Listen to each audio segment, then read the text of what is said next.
¿En cuáles relatos? La épica de Atrahasis y la epopeya de Gilgamesh. El dios principal se enoja con la humanidad. La épica de Atrahasis lo describe perturbado por el ruido, y ahorita vamos a ver eso del ruido de la humanidad. Persuade a la asamblea divina, esto va a ser muy importante, a la asamblea divina de aprobar un diluvio para la eliminación total de la humanidad. El dios Ea se las ingenia para salvar a un adorador leal, Unapistín de Suripac, un rey al que se instruye para construir una nave que no solo preservará a él y su familia, sino también a representantes de distintas artes de la civilización. La tormenta duró 7 días y 7 noches, después de lo cual la nave, es decir, el barco, reposó sobre el monte Nisir. Fueron despachadas aves o dejadas libres para determinar el momento de dejar el arca. Se hicieron sacrificios que los dioses agradecieron porque habían estado privados de comida, es decir, de sacrificios, desde el comienzo del diluvio. Muy bien, a primera vista nos podemos dar cuenta que hay varias similitudes. Hay varias similitudes entre el relato del Génesis, del diluvio, y la épica de Atrahasis y la epopeya de Gilgamesh. ¿Cómo debemos interpretar esto? La que sigue, por favor, ven. Ahora, respecto a el ruido de la humanidad, que es la causa dentro de la tradición mesopotámica por la cual los dioses llevan a cabo el diluvio, John Walton nos dice lo siguiente. En la épica de Atrahasis, la razón por la cual los dioses decidieron mandar el diluvio fue por causa del ruido de la humanidad. Esto no es necesariamente algo distinto de la causa bíblica, porque el ruido, y esta es la interpretación que da él, el ruido puede ser el resultado de la violencia. Ejemplo, la sangre de Abel clama desde la tierra, Génesis 4:10. Es decir, que el ruido puede hacer alusión a las peticiones que se hacían a los dioses para que respondieran a la violencia y al derramamiento de sangre. Es decir, a las peticiones hechas por las víctimas que clamaban en su desesperación. Y esto va a tener total sentido con la narrativa bíblica, porque la narrativa bíblica de la generación antediluviana se presenta como una generación perversa, corrupta, violencia. El que sigue, por favor, ven.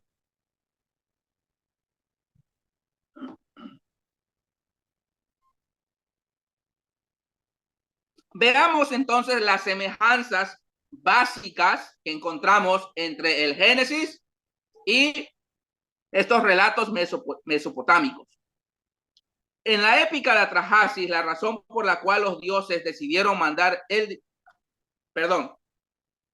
diluvio fue dispuesto por los dioses y revelado al héroe por acción divina. Esto sucede en ambos relatos. Se le manda a construir un barco, es decir, un arca.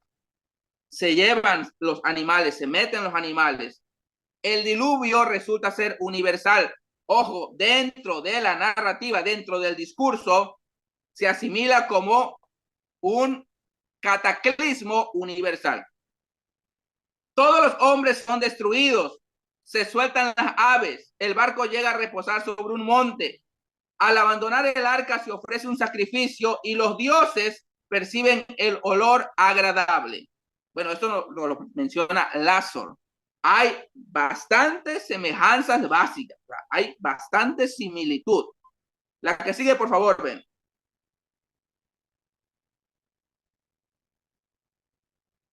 Ahora vamos a hablar acerca de las diferencias. Así como hay similitudes, también hay diferencias. Para esto tengo una cita de Kitchen que dice, en ambos relatos, es decir, en el relato bíblico y en el relato mesopotámico, el diluvio es enviado como un castigo divino.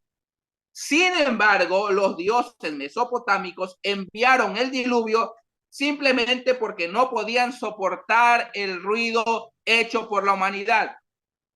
mientras que Yahvé tenía razones morales, los pecados de la humanidad, las malas acciones, para enviarlo. Inciso B. Los dioses mesopotámicos ocultaron su plan a toda la humanidad.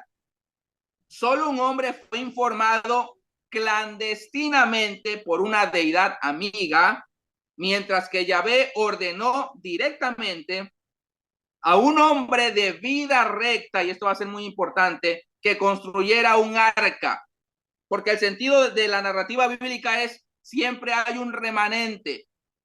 Inciso C. El héroe mesopotámico abandona el arca por iniciativa propia y luego ofrece un sacrificio para apaciguar a los dioses. Al principio estaban enfadados por la huida de un hombre, pero Noé se quedó en su barca hasta que su deidad lo llamó a salir y el sacrificio de Noé fue de agradecimiento. Esto va a ser importante porque aunque en el tiempo del antiguo cercano oriente, en el antiguo Israel, aunque todos los pueblos vecinos siempre tenían sus dioses y tenían sacrificios a sus dioses, la razón de sacrificio en la historia, en la memoria del pueblo de Israel, siempre va a ser distinta y contrastante a la razón por la cual los otros pueblos hacían sacrificios a sus dioses. El que sigue, por favor, ven.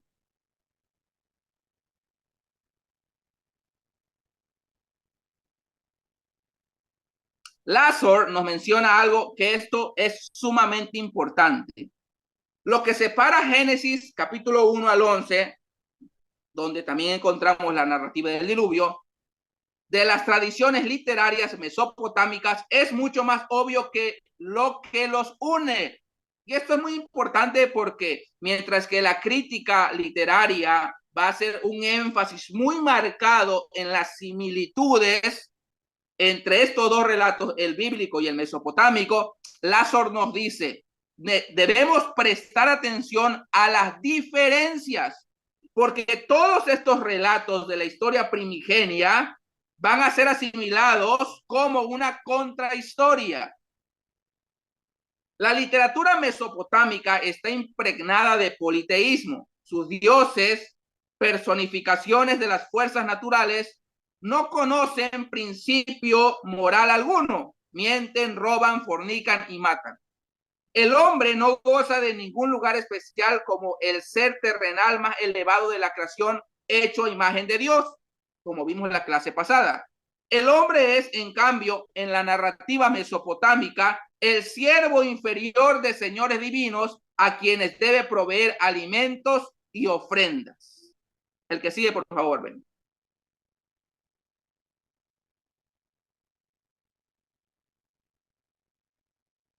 Y aquí llegamos a la parte final de esta primera sección.